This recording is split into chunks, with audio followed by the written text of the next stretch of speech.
Gospodine ministre, posebna jedinica policije je spremna za izvođenje vježbe.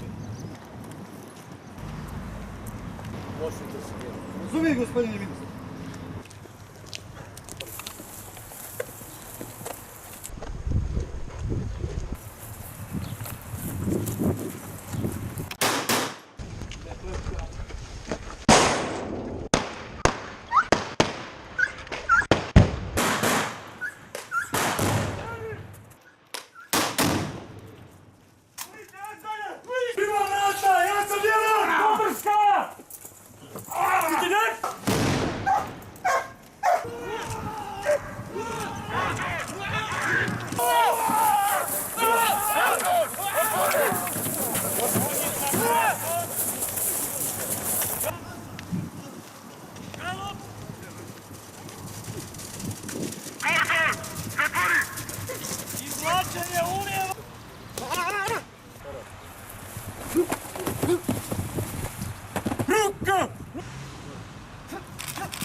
Рука!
Dvadeset godina jedinice, 20 godina najtežih zadataka i svega onoga što je trebalo izdržati za službu i za državu Crnu Goru.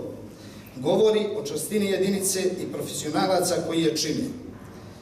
Svojim radom i angažovanjima policijski službenici posebne jedinice policije podižu ugled Ministarstva unutrašnjih poslova i građanima jačaju osjećaj prijeko potrebne bezbjednosti. Osnovna načela koja su nas vodila bila su i ostala čast, poštenje i patriotizam.